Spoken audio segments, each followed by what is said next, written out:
You'll be turning in your Bibles over the book of Luke, the 7th chapter. I'll be reading here in just a few moments.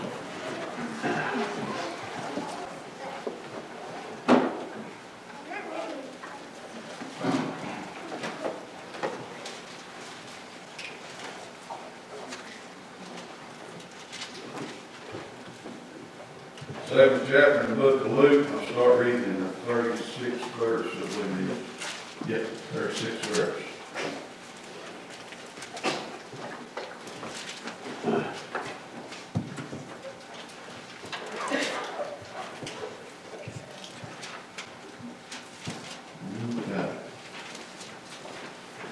Seventh chapter of Luke, 36th verse. And one of the Pharisees desired him that he would eat with him. And he went to the Pharisee's house and sat down to meat. Behold, a woman in the city, which was a sinner, when she knew that Jesus sat at meat in the Pharisee's house, brought an alabaster box of wine, and stood at his feet behind him weeping, and began to wash his feet with tears, and did wipe them with the hairs of her head, and kissed his feet, and anointed them with the ointment. Now when the Pharisees which had bidden him saw it, he spake within himself, saying, This man, if he were a prophet, would have known who and what manner of woman this is that toucheth him, for she is a sinner. And Jesus answering said unto him, Simon, I have somewhat to say unto thee. And he saith, Master, say on. There was a certain creditor which had two debtors, the one owed 500 pence, and the other 50. And when they had nothing to pay, he frankly forgave them both. Tell me therefore which of them will love him most. Simon answered and said, I suppose that he to whom he forgave most. And he said unto him, Thou hast rightly judged. And he turned to the woman and said,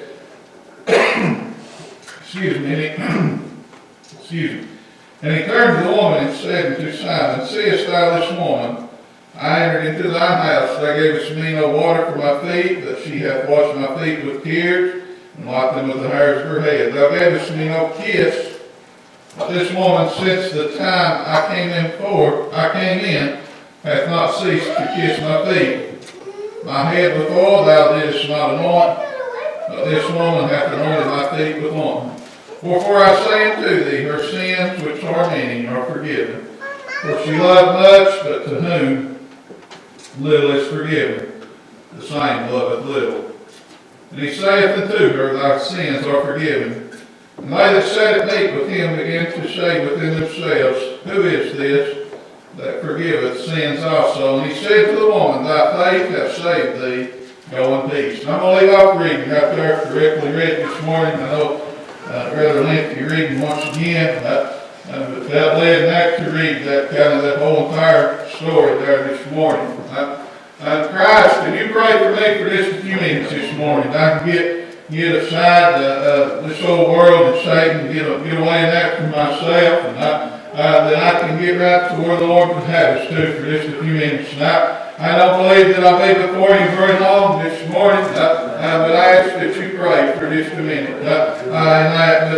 Christ here as he came, one thing that really stuck out in our heart and our mind, when we get over this scripture, is when Christ, he says unto him down in the 40th verse, he says, And Jesus answering said unto him, Simon, I have somewhat to say unto thee. And he said, and this is something else that caught my mind, saith, Simon said, Master, say on.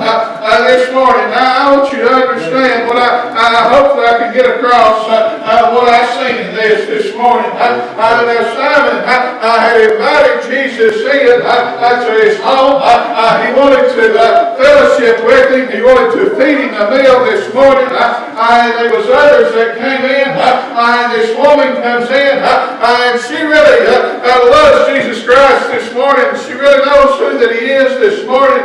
And you know the story there that we've read it to you this morning. As she begins to anoint him and begins to wash his feet, all the things that she does. But I want to concentrate this morning on Simon, the condition that Simon was in for just a few minutes. Simon was a Pharisee this morning. I'm not going to get into all the history and the background and that of the Pharisee. The Pharisee this morning, Simon, was someone that understood the old law this morning, that he had studied and known what the Scriptures said this morning. So I say I like to say this morning. Simon here, I believe, was an educated man in learning the Scriptures today. He knew and understood who God was today. So I began to read over this and I began to think about it. I began to look at myself and began to think, boy, I'm a lot like Simon here in this instance. I know the Scriptures, and I'm not telling you I can quote word for word, know everything there is to know about the Bible, but I've got a good understanding of the Bible this morning. I know who God is this morning. I know that I'm saved. I know who that Jesus Christ is today. I know all these things. This morning, just as Simon understood these things today. But what got, and this is what I want to get to this morning. What got Simon into trouble this morning was Simon began to look at the outward man today and began to pass judgment upon this woman this morning. And that's the point that I want to get to today, Leonard. That's the trouble that we get ourselves into today. Is we want to look at the outward man and we want to look at what they've done, what they've been, and where they've been today. But none of that mattered to Jesus. None of that mattered to Jesus. Simon even says back up here in these verses, he can't be a prophet. He didn't know, realize who this woman was, and what she's been into today.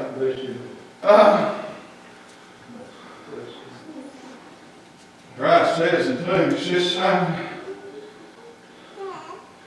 I have somewhat to say unto thee. Jesus, let me just break it down into the way that me, this whole country, boy, would understand it. Jesus Christ looked down at Simon, looked over at him and said, Lord, let me tell you something. I want to explain a few things to you today. Jesus begins to go through it. He begins to tell him, listen, I've come into your house. This woman, you didn't know any pot of water to wash my feet with. This woman's provided and took care of my personal needs today. She's done it out of love. And I don't want to get too far ahead this morning. I want to back up. And one thing that really caught my mind about Simon here was Simon, he never did get huffed up or fuzzed up in the name of the Lord. When the Lord said, there in the 40th verse, Simon, I have somewhat to say to thee. Simon looked at that and turned to it and said, let me read it. I want to read it just right this morning. And he said, Master, say on this morning. Listen, that's the problem that us as Christians a lot of times have today. Is that when we've sinned and come short, when we've passed judgment that we shouldn't have been passing today, we're not big enough in that to say, Lord, speak and that to us. Tell us when we've sinned and come short. I'll take it in that today. That's what I see now, this story. Now, this scripture this morning. He said, Master, say on. Master, say on this morning. Simon said right there, they was in Simon's house, they was eating Simon's food, they was doing all these things at Simon's house. I believe it fell on my heart. Simon realized and know when Christ began to speak to him later, that he passed judgment where he shouldn't, and that it wasn't his place to be judging this woman today. I mentioned that today. And he said, Master, you just speak on. You tell me.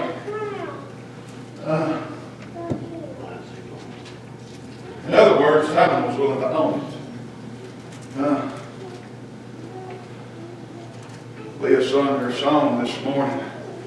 We all know the story about Christ being there upon the the cross there, they was one that owned their sins that day. That one that owned their sins and said, Lord, look at Christ, I've done all these things. Remember me. Remember me. Christ said this day. I'm not quoting word for word, but this day. You'll be with me in paradise today. Listen, he owned his sins today. He said, I've seen them come short. Have compassion on me today. Jesus did. I'm not saying that this is a free pass to get out and live in the world any way that you want to. Don't mistake me or think I'm even going there. What I am saying today is Christ will forgive you. Right here, right now, today. Right here, right now, today.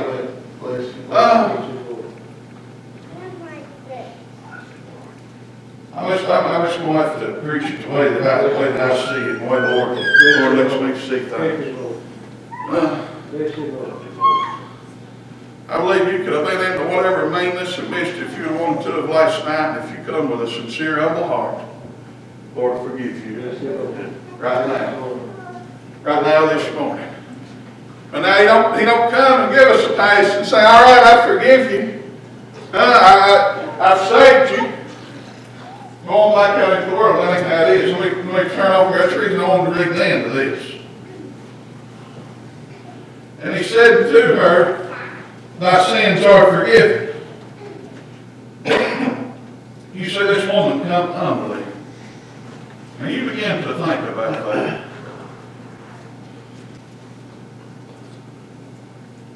Jesus Christ, I want to break it down. I want you to really get a visual picture this morning. He didn't have a nice pair of shoes like my Bud's got on this morning. Bud looked pretty comfy too, maybe a little more comfy than mine. He had old sandals. He was walking in the desert. You see where I'm going with this morning? His feet was dirty and nasty this morning. This woman come in and she took her hair. She didn't bring in a cloth, a clean linen, or anything like that. This woman come in and took her hair because she loved Jesus and that this morning and washed his hair with the tears that dripped from her face with her hair this morning. She become humble. She become humble. She didn't worry about what somebody might think of her hair looking like when she left there. She didn't worry about what those men like Simon were going to think of her. All she was worried about was she wanted to get to Jesus. And she wanted to show Jesus that she loved him and that she respected him.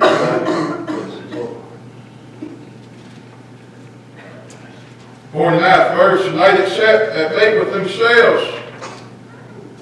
Let me get right here.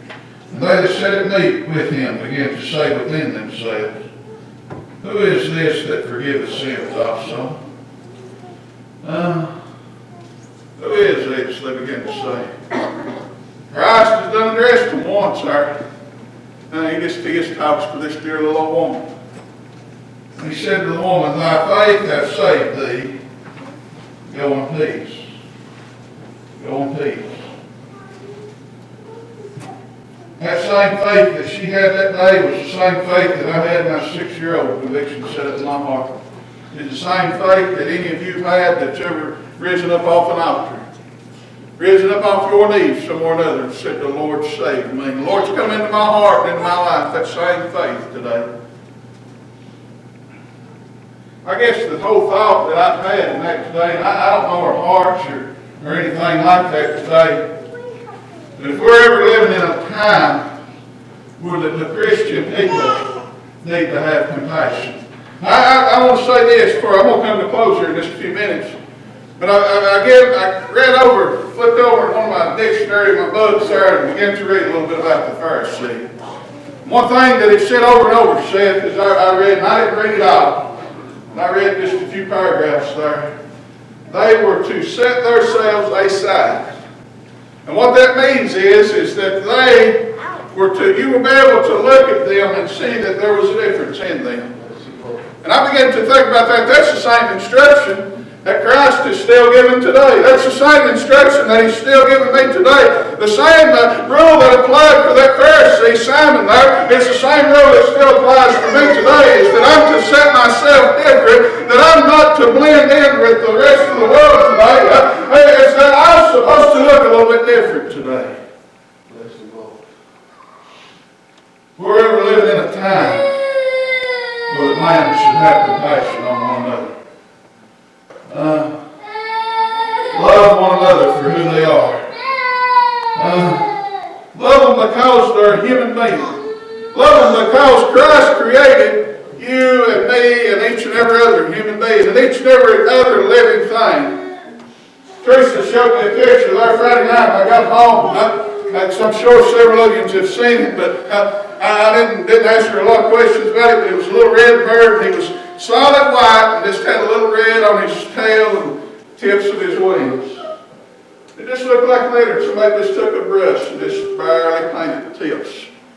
I thought sitting there like that, I never said anything to her, but I said, boy, God created a pretty in there, didn't he? Yeah. I believe he knows where that little bird's fluttering his wings this morning, bud. I believe he knows right where that little bird's at. And I believe that he knows that and he created that. Now listen to that today. God has compassion on us and loves us today. Knows all things today.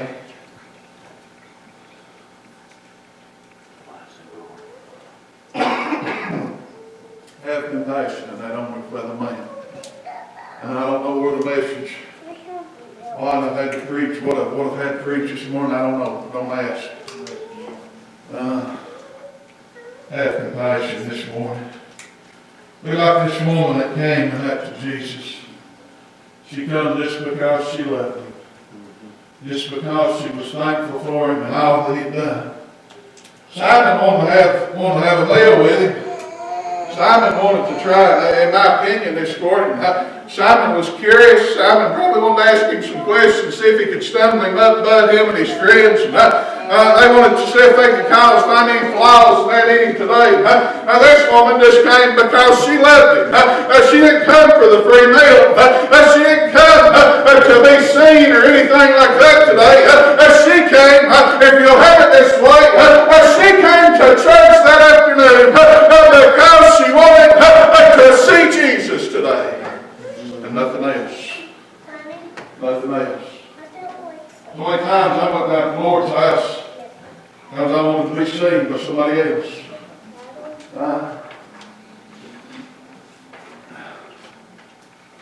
Went down to the Lord's house because I thought I was obligated to go. Just being honest with you this morning, say how that I am.